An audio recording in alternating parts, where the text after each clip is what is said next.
What if the thing the entire crypto community has been celebrating, the thing they held up as the victory over government-controlled money, is actually the government's Plan B? Not a conspiracy, not a theory, a documented structural design confirmed by the people who built it. And while that story was unfolding in public, quietly, with no announcement and no headlines, institutional capital began moving into one specific digital asset at the fastest rate we have ever measured. Not Bitcoin, not Ethereum, XRP, and the jump from 18% to 25% institutional holding intention is not a coincidence. It is a signal. And today, I'm going to show you exactly what it means and why the timing is not random. Welcome back to Market Map Crypto, where we don't trade emotion, we map structure. I'm not here to hype a price target or sell you a dream. I'm here to show you what the data says, what the institutions are doing quietly while retail is distracted, and why the next 6 months may be the most important window this market has ever produced. Let's map it. Let me start with the story nobody is framing correctly. For the past 3 years, the crypto community has been locked in a battle against one idea: central bank digital currencies, CBDCs, the fully programmable, government-issued digital money that would allow surveillance of every transaction, warrantless monitoring, and programmable restrictions on how you spend your own funds. And the community won, or so it appeared. Executive order signed, CBDCs banned from the conversation, stablecoins elevated as the free market alternative, private, decentralized, safe. Here is the problem. Every single concern that drove the CBDC debate, programmability, surveillance capability, seizability, transaction mapping, applies identically to stablecoins. Every transaction you have ever made on a public blockchain is already mapped. No warrant required. It is a public database. And here is the part that should make you stop and think carefully. Stablecoins are backed by billions of dollars of US Treasury debt. The companies issuing them can only operate, can only survive, as long as they remain in good standing with the federal government. The moment they don't, assets seized, operations ended. So ask yourself the brutal question: what exactly did we win? We traded a government-issued surveillance instrument for a private sector surveillance instrument that is structurally dependent on the same government. Same programmability, same seizability, less oversight. And the retail community celebrated. This is what analysts who track financial architecture call a dialectic trap, a controlled opposition designed to make people feel they chose freedom while the architecture of control remained intact. Now, and this is the critical pivot, if stablecoins are not the answer to financial sovereignty and CBDCs are politically unacceptable, the question becomes, what is the settlement layer that actually serves institutional needs, regulatory requirements, and genuine utility? That question has an answer, and the institutions already know it. The data from the latest institutional crypto survey is unambiguous. XRP posted the single largest institutional holding intention jump of any asset measured, from 18% currently holding to 25% planning to hold by end of 2026. No other asset moved like that. Not Solana, not Chainlink, not BNB. The question is why? And the answer requires understanding what institutions actually need from a digital asset, which is not what retail thinks they need. Let's talk about the math, because the math is where this becomes undeniable. Cross-border payments represent approximately $150 trillion in annual volume.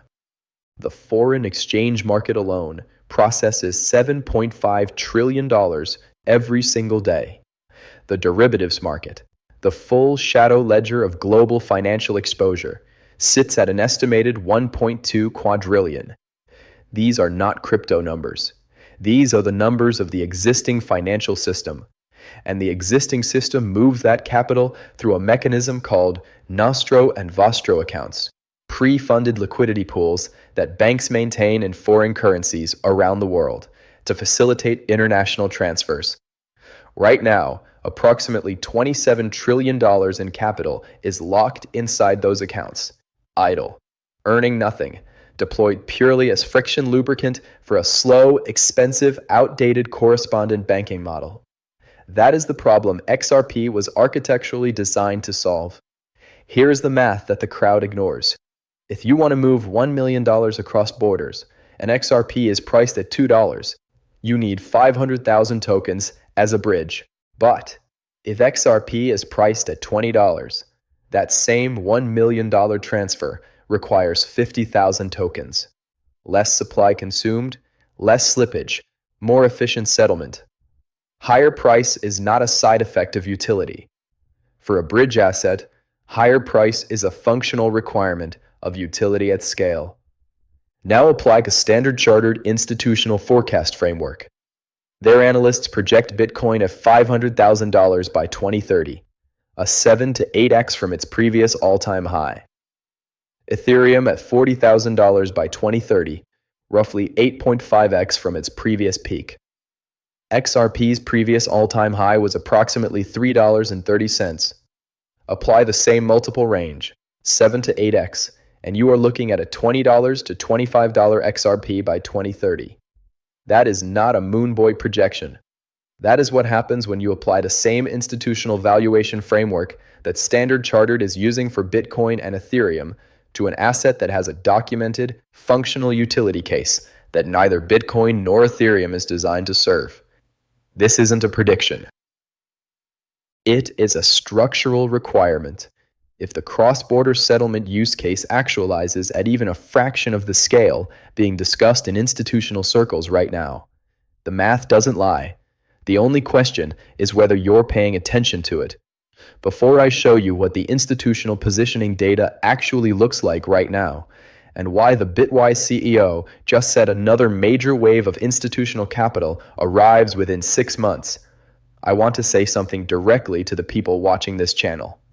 Most crypto content gives you noise, price charts with lines drawn on them, speculation dressed as analysis, emotion dressed as research. What we do at Market Map Crypto is different. We map the structure beneath the surface, the institutional flows, the regulatory architecture, the on-chain signals that tell you where capital is actually moving before it becomes obvious to everyone else.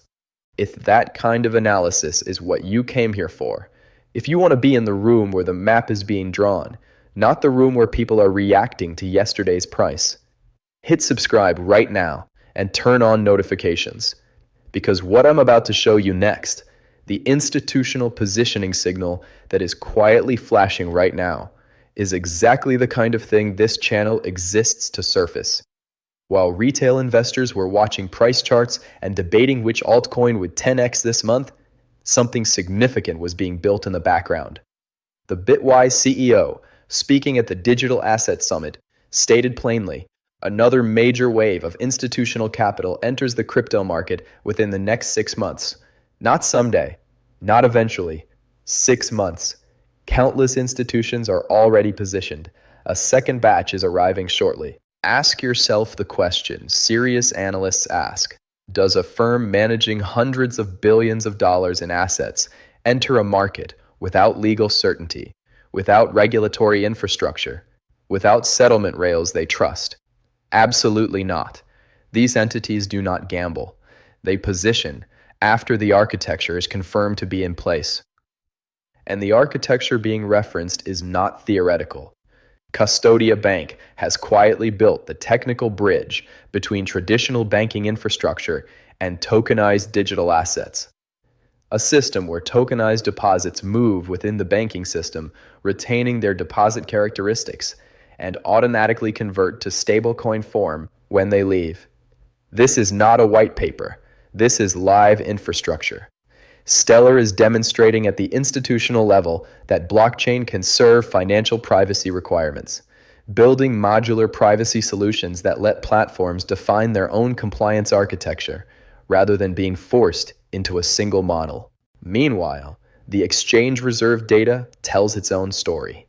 XRP exchange reserves have been declining. Tokens are moving off exchanges.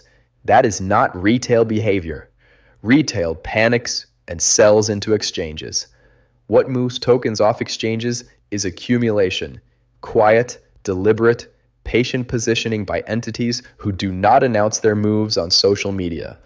The silent actors are already in position. The loud voices are still asking whether this is real. Here is what the timeline looks like from where we stand right now. Tom Lee, one of the more measured voices in institutional crypto analysis, stated that the crypto winter has either already ended or concludes by April at the latest. Multiple analysts are converging on the same post-tax season thesis.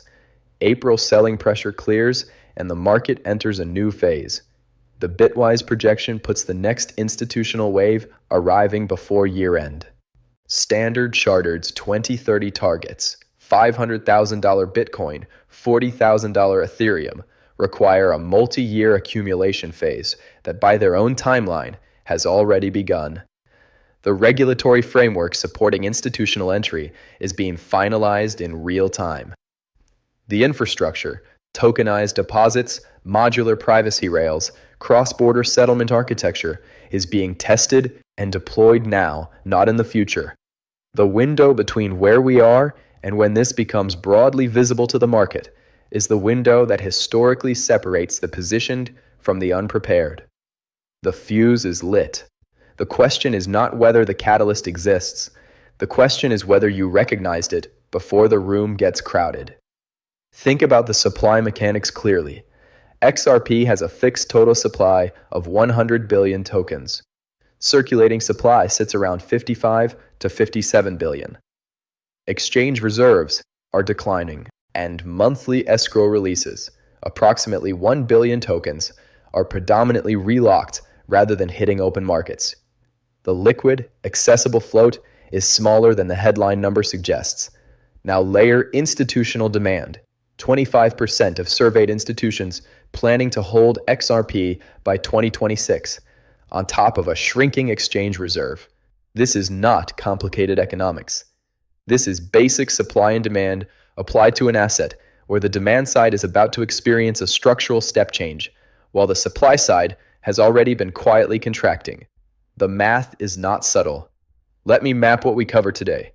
The stablecoin narrative is not the victory the market thinks it is. It is a structural substitution with identical surveillance architecture and less government accountability. The institutions moving into XRP are not doing it randomly. They are doing it because they understand the cross-border settlement utility case that the math demands. Standard Chartered's 2030 price framework, applied consistently across assets, points to a $20 to $25 XRP if the use case actualizes. And the 6-month institutional wave identified by Bitwise, it's not speculation. It is a timeline being stated publicly by people who manage real capital. The map is drawn. The structure is visible to those who are looking. If you are not yet subscribed to Market Map Crypto, this is the moment. Not because I'm asking for a number, because the next video in this series maps something even fewer people are tracking right now. And you will want to see it before the crowd does.